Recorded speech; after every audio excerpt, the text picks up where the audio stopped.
Tout un quartier sous l'eau. Et l'eau est à son plus bas niveau en plus d'une semaine. Myriam se souvient de la nuit où elle a tout perdu au premier étage de son logement. Mais elle a sauvé ce qui comptait le plus pour elle. Ce qui est le plus important, ce ne sont pas les choses. Ce qui est le plus important, c'est que je suis sortie avec mes 2 filles à 4 heures du matin au milieu d'un fort courant. Nous avons réussi à nous échapper et une dame qui a une maison située sur une colline nous a accueillis, moi et mes filles. Maintenant, avec ses voisins, elle sauve ce qu'elle peut. Ruder Parades, un dirigeant du quartier, affirme que l'eau est montée jusqu'au toit de leur maison. Cela fait 10 jours que nous sommes comme ça.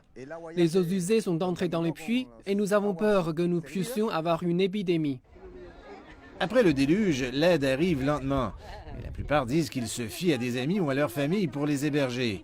Les ministres du gouvernement s'efforcent de distribuer en personne des trousses d'aide. La situation est sous contrôle, a déclaré le ministre péruvien de la Défense à CGTN, mais il reste encore beaucoup à faire. Notre objectif principal est de faire savoir aux gens qu'ils ne sont pas seuls, que les autorités travaillent, que nous y arrivons même si nous n'y parvenons pas encore. Nous avons une géographie complexe et compliquée. Les grandes villes sont de retour à la normale, ce sont les endroits éloignés que nous devons atteindre. Du haut des airs, vous pouvez voir la quantité de pluie qui est tombée sur les montagnes. Au moment d'atteindre la ville de Huarmey, c'était une mer de boue. Quand l'inondation a débuté, il n'y avait nulle part ailleurs où se réfugier.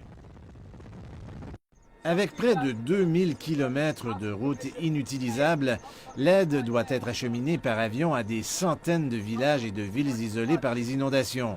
Seules les forces armées peuvent accéder à ces endroits. Plusieurs Péruviens ont encore assez de vivres, d'eau potable et de médicaments, mais plusieurs autres doivent se fier les uns aux autres pour survivre.